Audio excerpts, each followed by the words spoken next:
hear the screeching of an owl, you hear the wind begin to howl. You know there's zombies on the prowl, and it's terror time again, and you just might die of fright. It's a terrifying time.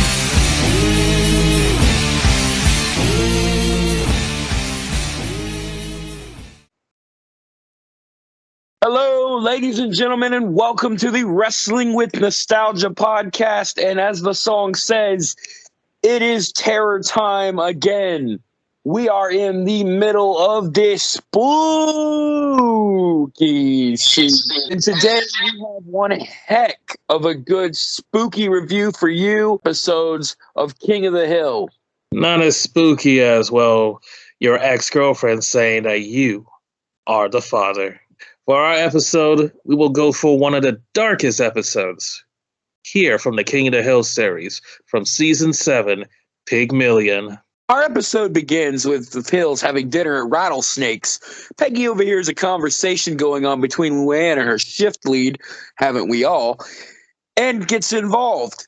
Apparently, Luann is putting forks in the spoon bin. Pick your battles, I suppose.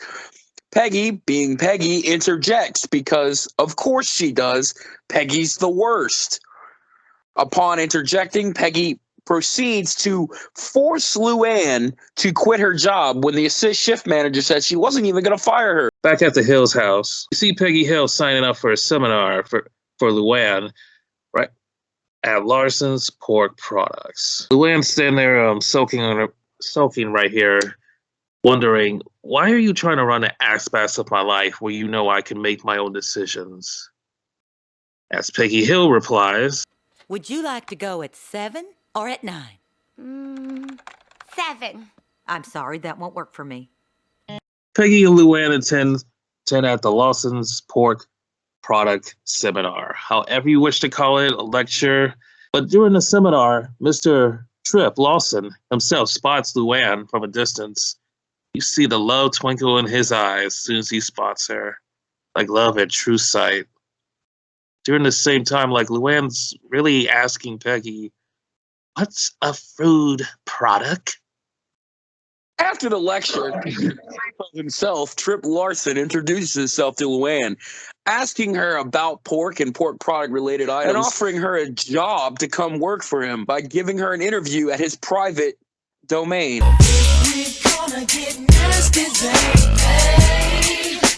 I don't see anything wrong with that. Neither does Luann, as her and Peggy begin to celebrate at the house, until the man of the hour, Hank Hill, comes in, asking about how the seminar went. And once Luann tells him the great news, Hank, having a brain, realizes this is not great news at all, and Luann is far over her head. As a matter of fact, Luann may not realize that the real reason Tripp is calling over is to tap that ass. As Luann makes her way to Tripp's house with an uninvited Peggy Hill. It's like, Tripp being the smooth talker he is, before the interview even starts, it's like, would you like to go ballooning riding just with me so we can get this interview started? As, give Peggy the distraction, as in, would you like to read my autobiography? Tripp and Luann are doing the interview in a balloon, enjoying the view. And I mean, what a view. Damn. Luann's feeling a little discouraged, wondering, should I really be taking this job? Tripp being the spook talker himself, encouraged her by saying, hey, you're just being ignorant, but within a positive way. As he sways the moves on her with a damn smackaroo on the lips.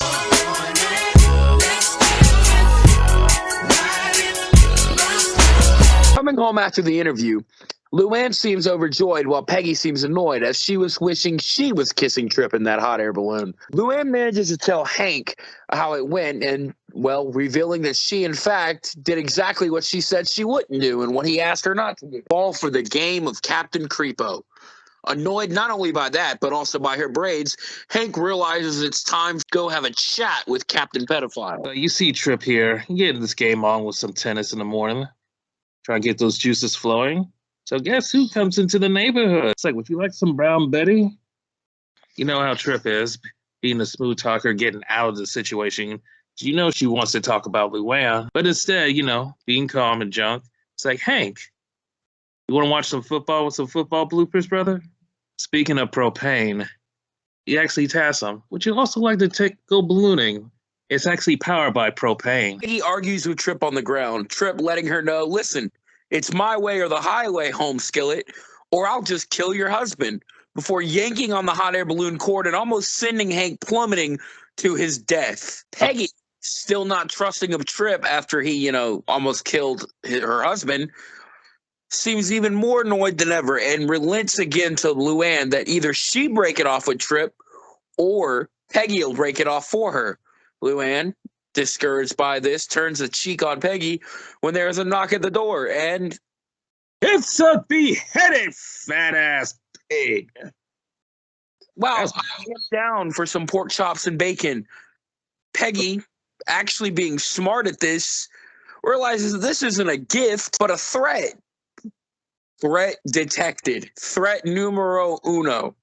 Hank, being oblivious to all this, being swayed by propane, football, and pig's feet, tells her, no, it's a gift. He's brought it to you as a gift, and you're just overreacting. Luann, upset by Peggy, comforts in the arms of Trip. You wiped your eyes on my tie. Who, for whatever reason, has already had her stuff shipped to his house. Luann is about to start seeing the signs as of this effective immediately. I mean, just notice when she gets into her new room, getting used to her new surroundings, you realize, I don't have any clothes. What happened to my clothes? Trip said, shredded them, plant compost and shit. But I got you some new clothes. And they all look the same. And Trip, we first see his real unhingedness as he explains to her that as a small flaw or imperfection drives me mad. Unable to sleep, Luann begins wandering the mansion. When she calls out to Trip, she is greeted by a fat-ass pig charging her. Trip comes out of nowhere and turns this thing into the WWE, locking it in a headlock and throwing it back in the closet. And this is when we really begin to see how unhinged this guy is. Slippers. Shut up! Go back to bed, honey. I'll have Blanca bring you up a warm glass of milk, okay? Okay. Finish it all. These are the eyes of a psychopath. Anyways, Luann wakes up to find her hair dyed red, where she really looking like the Wendy's girl now. Trip tells her if she doesn't like it, they can cut it all off and start over. To her dismay and her displeasure, Luann finally starting to realize that this man may just be insane. Like, legit. Later on, she even went to his quarters to find out this magazine. It's like, are you trying to make me become her? Trip's ideal plan with Luann is to turn her into the girl from the Pork's Products advertisement page. And it's here that we find out that Trip obsessed with that Pork's Products girl because his mother never gave him any attention or love. Sounds like someone else that I know whose mother denied them. I mean, in a way, if it wasn't for Luann, it could have been any other female now. That Who's match to say that this guy hasn't had other females and just turned them into pork products when it didn't work out? After all that, Trip decides he wants to host a Halloween party because, Luann started feeling lonely. Luann is called to Trip's quarters, and this is really where we get a deep dive into this guy's psyche. Trip not only wants Luann to be the girl from the Larson's pork product ad, but in a twist, he doesn't want to marry her and be the guy. He wants to be the pig, like some freaky, deaky BDSM fetish fantasy. That's the cringe part. And he wants to marry this guy. Like a guy you don't even know, but yet he wants to say, it's going to be me, him, and you as a family. The more you watch it, I thought about this while watching it this time. That's totally the maid's son. So Trip's sanity finally breaks, and Luann has had absolutely enough of this fucking nutbag. charging out the house, being followed by Trip in what feels like a legitimate horror movie scene. And he did stop to ask, "Hey, do you know where Luann is?" And Peggy replies, even if I did, I wouldn't tell you, but where is Luann? Luann into literally the slaughterhouse before tackling her on the conveyor belt and saying, basically, if you can't be with me, then we'll be pork products together. We will die and both become sausage. I never agreed to be a lasted pork product. Fuck this shit, I'm out. I thought you loved me! Oh, hell no! Or Trip tells Peggy to pull the lever, although it's not the lever to stop the machine. Yes, it's the lever. Really stick it to you. We finally see that Trip is really batshit. He's going to go out on his own whim, becoming sausage.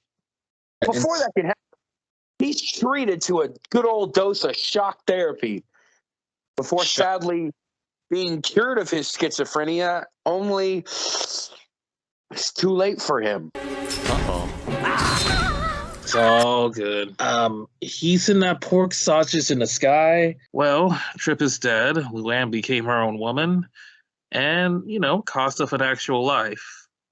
Jay, what do you think is the moral of our story here today? I'm glad you asked. I believe the moral of the story is don't eat pork or sausages. Really? I thought the moral of the story is, be your own independence and don't be controlling overbearing. No, that can't be it. I have another one. Don't trust guys with creepy mustaches. I do agree, but at the same time, don't trust guys who ask for a private interview. Enjoy that place in hell. Say hi to Porky for you, because, that's all, folks.